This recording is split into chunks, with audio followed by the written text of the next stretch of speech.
കോക്കൂരിൽ വിദ്യാർത്ഥികളെ കള്ളു കുടിച്ച നിലയിൽ കണ്ടെത്തി. കള്ള് ഷാപ്പ് ജീവനക്കാരനെ പോലീസ് അറസ്റ്റ് ചെയ്തു.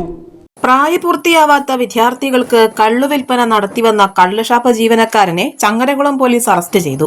ചങ്ങരകുളം കോക്കൂരിൽ പ്രവർത്തിച്ചു വന്ന കള്ളുഷാപ്പ് ജീവനക്കാരനായ കടവല്ലൂർ സ്വദേശി കുന്നത്ത് ഞാലിൽ സജീവനെയാണ് Changaramkulam SI നസിയ M Sahib, SI Sreelesh എന്നിവരുടെ നേതൃത്വത്തിലുള്ള അന്വേഷണ സംഘം അറസ്റ്റ് ചെയ്തത്.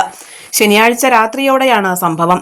ഓപ്പറേഷൻ തൂഫാൻ പരിശോധനയുടെ ഭാഗമായി ചങ്ങരകുളം പോലീസ് നടത്തിയ പരിശോധനയിലാണ് കോക്കൂരിൽ നിന്ന് മദ്യപിച്ച നിലയിൽ 9ഓളം വിദ്യാർത്ഥികളെ പോലീസ് പിടികൂടിയത്. വിദ്യാർത്ഥികളെ ചോദ്യം ചെയ്തതോടെയാണ് സമീപത്തെ കള്ള് ഷാപ്പിൽ നിന്ന് കള്ളു കുടിച്ചതാണെന്നും സ്ഥിരമായി കള്ളു കുടിക്കാറുണ്ടെന്നും വിദ്യാർത്ഥികൾ മൊഴി നൽകിയത്. സംഭവം അറിഞ്ഞ ഉടനെ തന്നെ കള്ള് ഷാപ്പിലെത്തി ജീവനക്കാരനെ കസ്റ്റഡിയിലെടുക്കുകയായിരുന്നു. കസ്റ്റഡിയിലെടുത്ത് ചോദ്യം ചെയ്തതോടെ ഇയാൾ കുറ്റം സമ്മതിക്കുകയും ചെയ്തു.